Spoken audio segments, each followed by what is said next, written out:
जय हिंद दोस्तों, कैसे हैं आप सभी।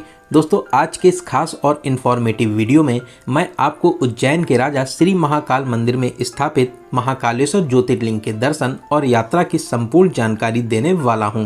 पूरे साल लाखों भक्त यहां पर दर्शन करने के लिए आते हैं।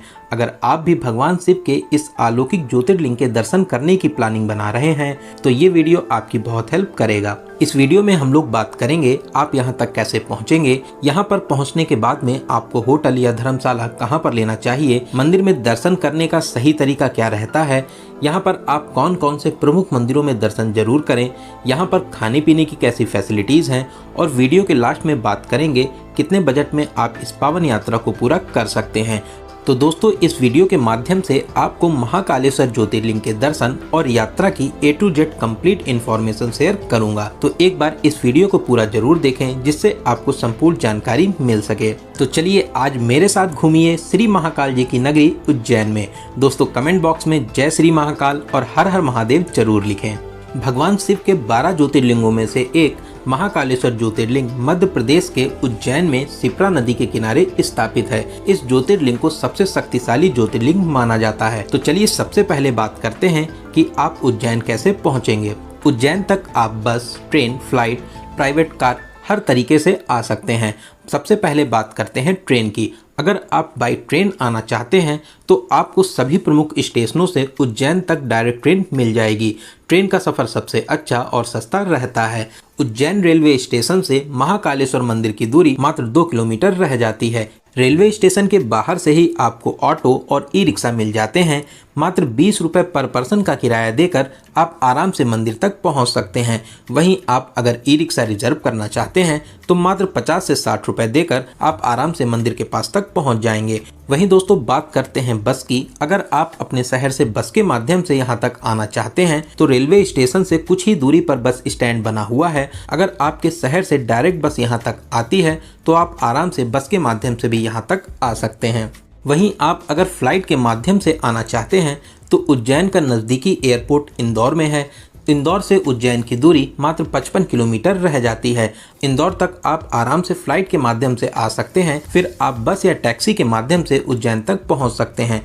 दोस्तों अगर आप अपनी पर्सनल कार से आना चाहते हैं तो यहाँ तक आने के लिए ये भी एक अच्छा ऑप्शन रहता है। मंदिर के 500 मीटर रेंज में आपको बहुत सी पार्किंग फैसिलिटीज़ भी मिल जाएंगी, जहाँ पर आप 150 से 200 रुपये का चार्ज देकर 24 घंटे के लिए अपनी कार को पार्क कर सकते हैं। दोस्तों यहाँ पर जगह जगह आपको पार्किंग की फैसिलिटीज़ मिल जाती हैं। तो मैंने आपको यहाँ पर सभी माध्यम को बता दिया है। आपके लिए जो बेस्ट ऑप्शन रहता है उससे आप आ सकते हैं। दोस्तों मैंने इस यात्रा को ट्रेन से पूरा किया है। तो चलिए अब हम लोग आ चुके हैं उज्जैन।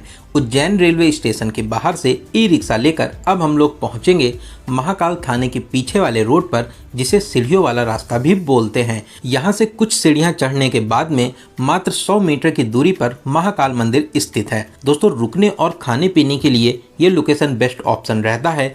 यहाँ पर आपको बहुत से होटल और धर्मशाला मिल जाएंगे। होटल्स की रेट की बात करें तो आप यहाँ पर 1000 से 1200 रुपये में नॉन AC रूम ले सकते हैं। वहीं AC रूम आपको 1400 से 1500 रुपये में बहुत ही आराम से मिल जाते हैं। आप अगर VIP होटल लेना चाहते हैं तो यहाँ पर बहुत ही अच्छे अच्छे VIP होटल भी बने हुए हैं। वहीं बात धर्मशाला की करें तो यहाँ पर बहुत से धर्मशाला भी बने हुए हैं, जहाँ पर मात्र आप 500 से 600 रुपये में एक अच्छा सा रूम ले सकते हैं। दोस्तों यहाँ पर खाने पीने के लिए भी बहुत से ढाबे और रेस्टोरेंट बने हुए हैं, तो आपको इस लोकेशन पे होटल लेने से खाने पीने के लिए भी दूर जाना नहीं होगा। तो दोस्तों रुकने के लिए ये लोकेशन बेस्ट ऑप्शन रहता है। महाकाल मंदिर भी एकदम पास में है, साथ ही साथ आपको बहुत से होटल, खाने पीने के लिए बहुत से रेस्टोरेंट और कुछ ही दूरी पर आपको पार्किंग की फैसिलिटी भी मिल जाती है। तो दोस्तों रुकने के लिए ये लोकेशन सबसे बेस्ट ऑप्शन रहता है। अगर आप मंदिर ट्रस्ट के महाकालेश्वर भक्त निवास में रुकना चाहते हैं तो आप यहाँ पर भी रुक सकते हैं। यहाँ पर आपको डबल बेडरूम 1120 रुपये में स्टार्ट हो जाते हैं और आप यहाँ पर double bed, 4 bed, 6 bed, 8 bed और एक हॉल भी ले सकते हैं। दोस्तों ये भक्त निवास भारत माता मंदिर के पास में ही स्थित है, लेकिन इसकी बुकिंग आपको ऑनलाइन करनी रहती है, क्योंकि ऑफलाइन में आपको रूम मिलना थोड़ा मुश्किल हो जाता है, क्योंकि ज़्यादा भीड़ होने के कारण आपको रूम खाली नहीं मिलते हैं। भारत माता मंदिर के पास में ही स्वस्तिक रेस्टोरेंट बना हुआ है, जहां पर आप मात्र 120 रुपये में भरपेट भोजन कर सकते हैं। तो दोस्तों यहाँ पर खाने पीने की भी आपको बहुत ही अच्छी फैसिलिटीज़ मिल जाती हैं। हैं। तो चलिए एक अच्छा सा रूम लेने के बाद में कुछ देर आराम करेंगे और फिर स्नान करने के बाद में अब हम लोग चलेंगे मंदिर में दर्शन करने के लिए। आप अगर चाहें तो यहाँ के प्रसिद्ध श्री राम घाट पर स्नान कर सकते हैं। मैक्सिमम लोग पवित्र शिप्रा नदी में स्नान करने के बाद ही दर्शन करने जाते हैं। तो चलिए सबसे पहले हम लोग चलेंगे महाकाल मंदिर में श्री महाकालेश्वर ज्योतिर्लिंग के दर्शन करने के लिए। दोस्तों यहाँ पर एंट्री करने के लिए बहुत से गेट बने हुए हैं। गेट नंबर 1, गेट नंबर 2 और गेट नंबर 4 से आप एंट्री कर सकते हैं।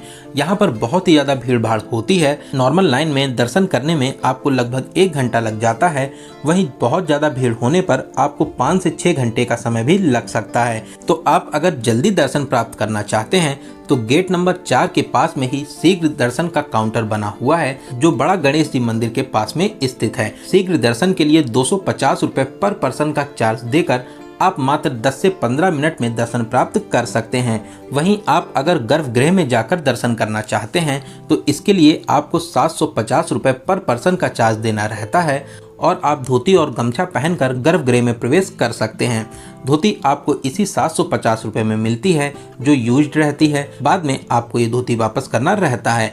आप अगर चाहें तो अपने लिए नई धोती भी ला सकते हैं। वहीं दोस्तों आप अगर इस साल सावन में दर्शन करने आ रहे हैं तो आप गर्भगृह में जाकर दर्शन नहीं कर पाएंगे, क्योंकि पूरे सावन भर 2 महीने के लिए गर्भगृह में प्रवेश बंद कर दिया गया है। आप सावन के बाद में फिर से गर्भगृह में प्रवेश करके आराम से भगवान जी के दर्शन कर सकते हैं। तो दोस्तों आप चाहें तो शीघ्र दर्शन कर सकते हैं, गर्भगृह में जाके दर्शन कर सकते हैं, या आप नॉर्मल लाइन में लगकर महादेव जी का जयकारा लगाते हुए आगे बढ़ते रहें और महाकाल जी के अलौकिक दर्शन प्राप्त करके अपने जीवन को सफल बना सकते हैं। दोस्तों बहुत ही दिव्य और अद्भुत ज्योतिर्लिंग है। महादेव आपकी सभी मनोकामनाओं को जरूर पूरा करें। महाकाल मंदिर परिसर में बहुत से देवी देवताओं के मंदिर बने हुए हैं। आप आराम से यहाँ पर सभी देवी देवताओं के दर्शन करके फिर आप मंदिर के बाहर आ सकते हैं। मंदिर से बाहर आकर आप महाकाल लोक में भी घूम सकते हैं।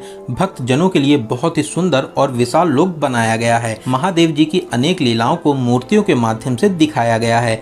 लेकिन दोस्तों मैं आपको एडवाइस करूंगा, अगर आप शाम को महाकाल लोक में घूमने आते हैं तो आपको बहुत ही ज़्यादा अच्छा लगेगा। लाइट में ये महाकाल लोक एकदम स्वर्ग जैसा लगता है, तो आपको रात में यहाँ पर बहुत ही ज़्यादा अच्छा लगेगा। तो आप कोशिश करिए कि एक बार शाम को यहाँ पर घूमने जरूर आइए।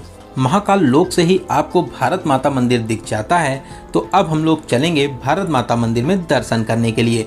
बहुत ही आकर्षक मंदिर बना हुआ है। मंदिर के बाहर ही अखंड भारत को दिखाया गया है, जिसे देखकर आपको बहुत ही ज़्यादा अच्छा लगेगा। सीढ़ियाँ चढ़कर आप ऊपर आ जाइए और यहाँ पर आप भारत माता के दर्शन कर सकते हैं। दोस्तों बहुत ही ज़्यादा आकर्षक मंदिर बना हुआ है। आप यहाँ पर अपनी यादों के लिए प्यारी प्यारी फोटोशूट करा सकते हैं। चलिए अब हम लोग महाकाल लोक परिसर से बाहर आकर गेट नंबर 4 के पास में स्थित बड़ा गणेश जी मंदिर में दर्शन करने चलेंगे। दोस्तों यहाँ पर गणेश जी की विशाल प्रतिमा स्थापित है। आप यहाँ पर गणेश जी के दर्शन करिए और गणेश जी का आशीर्वाद प्राप्त कर सकते हैं। दोस्तों बहुत ही प्यारा मंदिर है। आप यहाँ पर दर्शन करने जरूर आइए। यहाँ पर दर्शन करने के बाद में मात्र 100 मीटर की दूरी पर ही विक्रमादित्य टीला स्थित है, जहाँ पर विक्रमादित्य जी का मंदिर भी स्थापित है। साथ ही साथ महाराजा विक्रमादित्य की विशाल प्रतिमा भी यहाँ पर बनी हुई है। आप यहाँ पर जरूर आइए। यहाँ पर आपको बहुत ही ज़्यादा अच्छा लगेगा।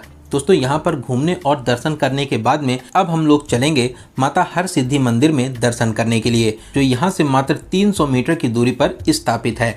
आप मुख्य द्वार से प्रवेश करके माता के अलौकिक रूप के दर्शन प्राप्त कर सकते हैं। शाम को यहाँ पर दीपदान भी किया जाता है। साथ में अगर आप यहाँ पर शाम को आते हैं तो आप माता रानी की आरती में भी शामिल हो सकते हैं। बहुत ही दिव्य और अलौकिक मंदिर है। जितने भी लोग महाकाल जी के दर्शन करने आते हैं वो इस मंदिर में दर्शन करने जरूर आते हैं। तो आप अपनी लिस्ट में इस मंदिर को जरूर शामिल करें। आप एकदम भी इस मंदिर को मिस ना करें।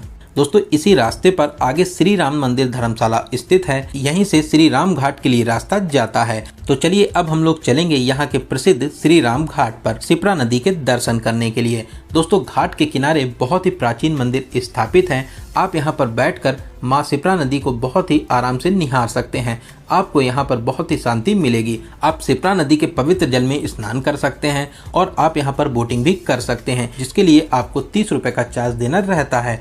आप बोट के माध्यम से शिप्रा नदी की प्यारी सी यात्रा कर सकते हैं। दोस्तों शाम को यहाँ पर आरती का आयोजन भी होता है। अगर आप शाम को आते हैं तो आप आरती में भी शामिल हो सकते हैं। आपको यहाँ पर आरती में शामिल होकर बहुत ही ज़्यादा अच्छा लगेगा। दोस्तों इन सभी मंदिरों में दर्शन करने के बाद में अपने रूम पर आ जाएंगे, कुछ देर आराम करेंगे और अब हम लोग चलेंगे उन मंदिरों में जो यहाँ से लगभग 7 से 8 किलोमीटर की दूरी पर स्थित हैं। इन मंदिरों में दर्शन करने का सबसे अच्छा तरीका रहता है आप ऑटो बुक कर लीजिए। ऑटो वाले आपसे 3 से 4 पर्सन का 400 से 500 रुपये चार्ज करते हैं। सभी प्रमुख मंदिरों में दर्शन कराने के बाद में आपको फिर से यहीं पे ड्रॉप कर देते हैं। तो सबसे पहले हम लोग चलेंगे संदीपनी आश्रम में दर्शन करने के लिए, जो यहाँ से 4 किलोमीटर की दूरी पर स्थित है। संदीपनी आश्रम भगवान श्री कृष्ण जी का गुरुकुल है। भगवान श्री कृष्ण और सुदामा जी ने यहीं पर शिक्षा प्राप्त की थी। यहाँ पर आप श्री कृष्ण जी द्वारा सीखी गई 14 विद्याओं को बहुत ही अच्छे तरीके से देख सकते हैं। आश्रम परिसर में और भी मंदिर स्थापित हैं। आप यहाँ पर महादेव जी के दर्शन कर सकते हैं। साथ ही साथ यहाँ पर पास में ही कुंड बना हुआ है, जहाँ पर आप कुछ देर बैठकर आराम भी कर सकते हैं। यहाँ पर श्री कृष्ण जी की पाठशाला भी स्थित है। साथ ही साथ कुबेर जी का भी मंदिर स्थापित है। यहाँ पर दर्शन और घूमने के बाद में अब हम लोग चलेंगे अपने अगले प्लेस पर। हम लोगों का अगला प्रमुख मंदिर है श्री मंगलनाथ मंदिर। ये पूरे विश्व में अकेला मंदिर है जहाँ पर मंगलनाथ जी के दर्शन होते हैं। अगर किसी को मांगलिक दोष है तो यहाँ पर पूजा अर्चना कराने के बाद में आप दोष मुक्त हो सकते हैं। अगर आप चाहें तो यहाँ पर पूजा अर्चना भी करा सकते हैं। यहाँ पर दर्शन करने के बाद में अब हम लोग चलेंगे उज्जैन के कोतवाल काल भैरव मंदिर में दर्शन करने के लिए। श्री महाकाल उज्जैन के राजा हैं और श्री काल भैरव उनके सेनापति। श्री काल भैरव मंदिर में बहुत ही ज़्यादा भीड़ भाड़ होती है। यहाँ पर दर्शन करने में आपको 1 से 2 घंटे लग सकते हैं। अब हम लोग मंदिर में प्रवेश करेंगे, श्री काल भैरव जी के दर्शन प्राप्त करेंगे और यहाँ पर आप दीपदान भी कर सकते हैं। दीपदान की विशेष मान्यताएं हैं। आप अगर चाहें तो यहाँ पर दीपदान भी कर सकते हैं। दोस्तों यहाँ पर दर्शन करने के बाद में अब हम लोग चलेंगे गढ़कालिका जी के दर्शन करने के लिए। ये मंदिर भी बहुत ही ज़्यादा प्रसिद्ध है और अपनी दिव्य शक्तियों के लिए जाना जाता है। यहाँ पर माता रानी के प्यारे से दर्शन प्राप्त करेंगे। दोस्तों यहाँ पर दर्शन करने के विशेष फल मिलते हैं। आप अपनी लिस्ट में इस मंदिर को जरूर शामिल करिए। दोस्तों बहुत ही अलौकिक मंदिर है, आप यहाँ पर दर्शन करने जरूर आइए। माता रानी आपकी सभी मनोकामनाओं को जरूर पूरा करेंगी। गढ़कालिका मंदिर के पास में ही गणेश जी का मंदिर भी स्थापित है, यहाँ पर भी आप दर्शन कर सकते हैं। इन मंदिरों के अलावा आप श्री सिद्धबट मंदिर में दर्शन करने जा सकते हैं। भरथरी गुफा में भी दर्शन करने जा सकते हैं। दोस्तों ये उज्जैन के बहुत ही ज़्यादा प्रमुख मंदिर हैं, आप यहाँ पर दर्शन करने जरूर आइए। तो दोस्तों इन सभी प्रमुख मंदिरों में दर्शन करने के बाद में अब हम लोग वापस अपने होटल में आ जाएंगे। चलिए दोस्तों अब हम लोग बात करते हैं कि इन सभी मंदिरों को आप कितने दिनों में कवर कर लेंगे। अगर आप उज्जैन सुबह 7 से 8 बजे तक आ जाते हैं तो आप एक ही दिन में इन सभी मंदिरों को आराम से कवर कर लेंगे। अगर शाम की आपकी ट्रेन है तो आप शाम को आराम से वापसी भी कर सकते हैं।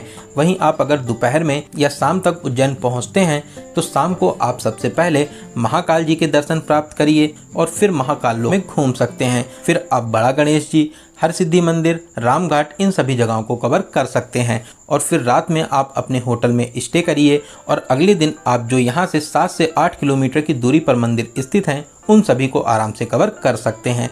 फिर आप दिन वाली या शाम वाली ट्रेन से अपने घर के लिए भी वापसी कर सकते हैं। दोस्तों आप अगर यहाँ से ओमकारेश्वर ज्योतिर्लिंग के दर्शन करने जाना चाहते हैं तो आपको यहाँ पर बस की फैसिलिटी मिल जाती है। बस आपको सुबह 7 से 8 बजे ले जाती है और पूरे दिन आपको घुमाने के बाद में शाम को फिर से यहीं पे ड्रॉप कर देती है। बस वाले आपसे आने जाने का 350 रुपये चार्ज करते हैं। उज्जैन से ओमकारेश्वर ज्योतिर्लिंग की दूरी 140 किलोमीटर रहती है। तो आप अगर ओमकारेश्वर ज्योतिर्लिंग के दर्शन करने जाना चाहते हैं तो आप बड़े आराम से यहाँ से जा सकते हैं। चलिए अब हम लोग बात करते हैं सबसे ज़रूरी क्वेश्चन बजट की। कितने बजट में आप इस पावन यात्रा को पूरा कर लेंगे। दोस्तों मैं मान के चलता हूं कि आप कम से कम 2 लोग तो यहां पर दर्शन करने आएंगे ही। 2 लोगों में आपके होटल और ऑटो ई रिक्शा का किराया डिवाइड हो जाता है। तो आप मान के चलिए कि 2500 से 3000 के बजट में इस पावन यात्रा को बहुत ही अच्छे तरीके से पूरा कर लेंगे। इस बजट में आपका ट्रेन का किराया, होटल, खाना पीना, ऑटो या ई रिक्शा का किराया और साथ में कुछ नॉर्मल खर्चे इंक्लूड हैं। वहीं दोस्तों अगर आप VIP होटल लेते हैं, फ्लाइट से आते हैं, प्राइवेट टैक्सी करके सभी जगह जाते हैं तो फिर आपका जैसा बजट हो आप आराम से इस पावन यात्रा को पूरा कर सकते हैं। तो दोस्तों यहाँ पर मैंने आपको उज्जैन की यात्रा और महाकालेश्वर ज्योतिर्लिंग के दर्शन की हर एक छोटी बड़ी जानकारी को बहुत ही अच्छे और सही तरीके से बताने की पूरी कोशिश की है। मैंने हर एक क्वेश्चन को कवर करने की पूरी कोशिश की है। अगर फिर भी आपके कोई क्वेश्चन रह जाते हैं तो आप हमें कमेंट के माध्यम से पूछ सकते हैं। बहुत ही जल्दी आपके कमेंट का रिप्लाई दिया जाएगा। दोस्तों, आपको ये वीडियो कैसा लगा और आप इस वीडियो को कहाँ से देख रहे हैं, कमेंट बॉक्स में ज़रूर बताइएगा। अगर आपको ये वीडियो अच्छा लगा हो तो वीडियो को लाइक ज़रूर करें, साथ ही साथ अपने सभी फ्रेंड्स और रिलेटिव में ज़रूर से ज़रूर शेयर करें। अगर आपने अभी तक अपने चैनल यात्रा मित्र को सब्सक्राइब नहीं किया है तो सब्सक्राइब करके हमसे जुड़ जाइए और साथ ही साथ बेल आइकन प्रेस करने के बाद में ऑल नोटिफिकेशन को ज़रूर क्लिक करिए। तो चलिए दोस्तों, अब मिलते हैं किसी ऐसे ही इन्फॉर्मेटिव वीडियो में। तब तक आप अपना और अपने परिवार का बहुत ज़्यादा ख्याल रखें। आपकी यात्रा सफल, सुगम और मंगलमय हो। जय हिंद, जय भारत, हर हर महादेव।